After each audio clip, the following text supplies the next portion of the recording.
Olá, bem-vindos, canal Temas Aleatórios aqui no YouTube. Muito obrigado por você que está curtindo, tem assistido nossos vídeos. Espero que esteja gostando. Legal vocês terem mandado dicas para mim, né? Sugestões sobre o que falar e sobre músicas, tudo mais, né? Muito legal, estou gostando demais dessa experiência. Mais uma vez eu digo isso.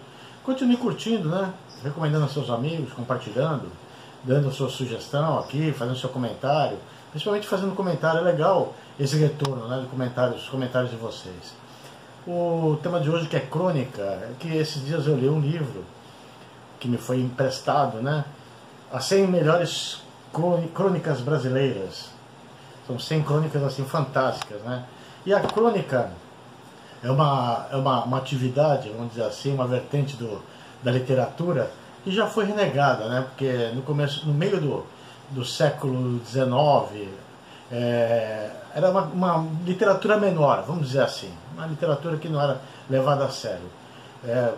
Você não é um escritor, então você vai fazer crônica, então até que Machado de Assis, José de Alencar, assim, grandes escritores, né? Machado de Assis, o maior escritor da língua do Brasil, né? Não da língua portuguesa, talvez, um dos maiores, mas do Brasil.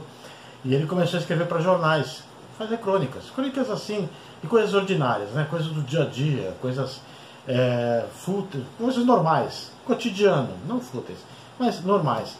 Então, desde então, a crônica virou uma coisa que simbolizava um povo, né? Era o escritor, por intermédio do escritor, o que o povo ansiava, né? Porque acabou que, na virada do século, né? Do século XIX para o século XX, isso aí cresceu demais. E sempre com o jeito brasileiro, né? Porque os ingleses sempre fizeram crônicas, né? Em jornais, né? Mas assim com aquele humor típico inglês, aquele humor mais sarcástico, mais ácido. Depois vieram os franceses mais assim, com um linguajar mais rebuscado, uma coisa assim mais fina, vamos dizer assim. E o brasileiro já não, o Brasil já adaptou.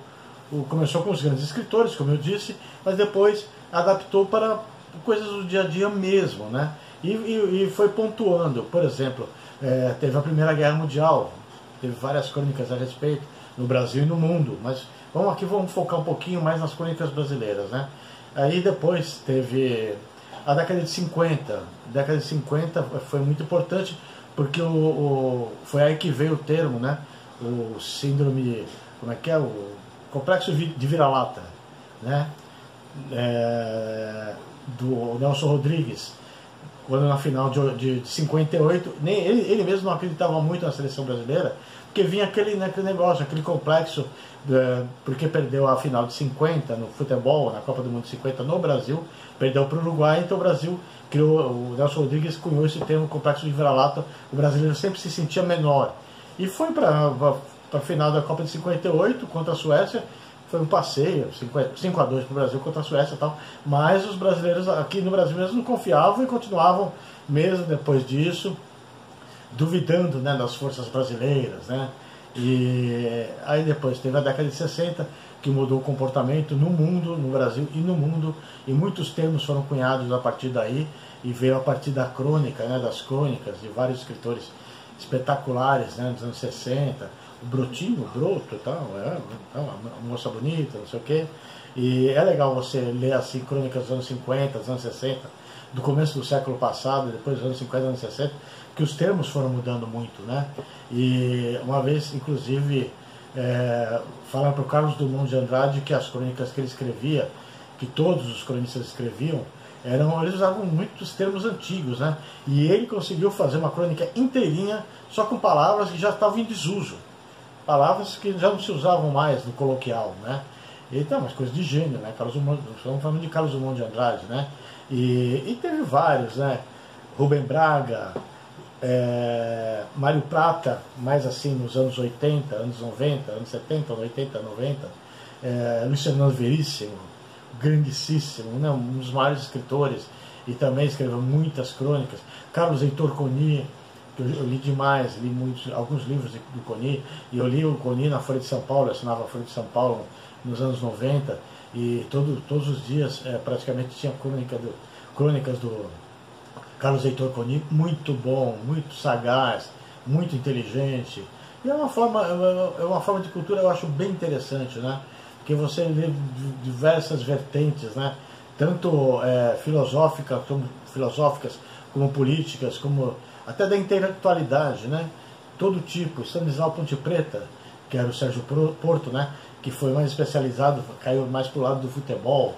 E eu achei fantástico uma coisa que eu li do Manuel Bandeira, outro grande escritor, falando sobre Rubem Braga, também grande escritor. Falando assim que Rubem Braga, todas as colunas todas as crônicas do Rubem Braga eram muito boas, mas quando ele não tinha tema nenhum, elas eram ótimas. É exatamente sobre isso, né? A crônica, eu acho que é uma coisa, é um ambiente, né? Que deixa o escritor muito à vontade, né? Porque ele pega um tema qualquer, ele pensa um tema qualquer e desenvolve com aquela verve, aquela inteligência dele, né? Com a forma de escrever. Junir Ventura, João Baldo Ribeiro, nossa, tanta gente boa, né? Fernando Sabino, Chico Buarque de Holanda escreveu algumas crônicas quando no exílio, Caetano Veloso também, Vinícius de Moraes tem, nossa, crônicas maravilhosas, né? Paulo Mendes Campos, Nelson Rodrigues, eu já citei, quem mais? Nossa, Lígia Fagundes Telles, Raquel de Queiroz, grandes escritoras. Aquela que é muito citada, até indevidamente na internet, Clarice Lispector, tem crônicas maravilhosas de Clarice Lispector. Assim, gente da melhor qualidade, Ivan Lessa, enfim, Otto Lara Rezende, Aldir Blanc. Nossa, eu vou ficar aqui, vou ficar até amanhã falando sobre escritores maravilhosos. Marcelo Rubens Paiva, que é assim, bem mais nosso contemporâneo, né? Crônicas são muito legais, eu gosto muito de crônicas, e esse livro eu recomendo, né? As 100 melhores crônicas brasileiras. Eu sem óculos, realmente eu não sou ninguém, eu não enxergo absolutamente nada. Tá bom? Eu espero que você tenha gostado do assunto crônicas, espero que você goste de crônicas. Se não gostar, se não conhece ainda, não leu alguma crônica legal, aproveite e leia. E qual seria a sua crônica para o final da pandemia, né? Quem você gostaria que escrevesse a crônica para o final da pandemia? E uma crônica sobre a sua vida. Qual seria a crônica da sua vida? Muito legal, né? Eu tenho algumas ideias. Quem eu gostaria que escrevesse uma crônica falando sobre a minha vida, né? Que também não é tão assim, tão interessante, não daria uma crônica. Mas eu tenho certeza que a sua daria, e você vai pensar em alguém para escrever a crônica da sua vida. Tá bom? Espero que você tenha curtido. Se você curtiu, dê aqui um like, recomende, compartilhe, tá bom? Crônicas. Até. Muito obrigado.